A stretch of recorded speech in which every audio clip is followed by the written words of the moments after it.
Hello guys, welcome back to my YouTube channel, and today I am going to show you how you can upload HD video quality on TikTok.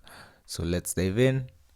So you can see that this is the quality of my video and it is actually in HD format. If I post the video, it will be in HD.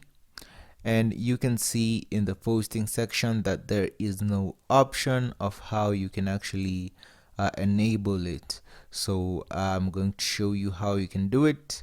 So stick to the end of the video to learn how to do it right.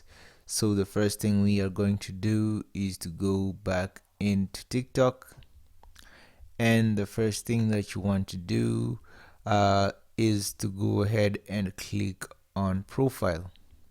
Go to your profile and click on the three dashes on the top of your screen, and the next thing you want to do is to click on settings and privacy.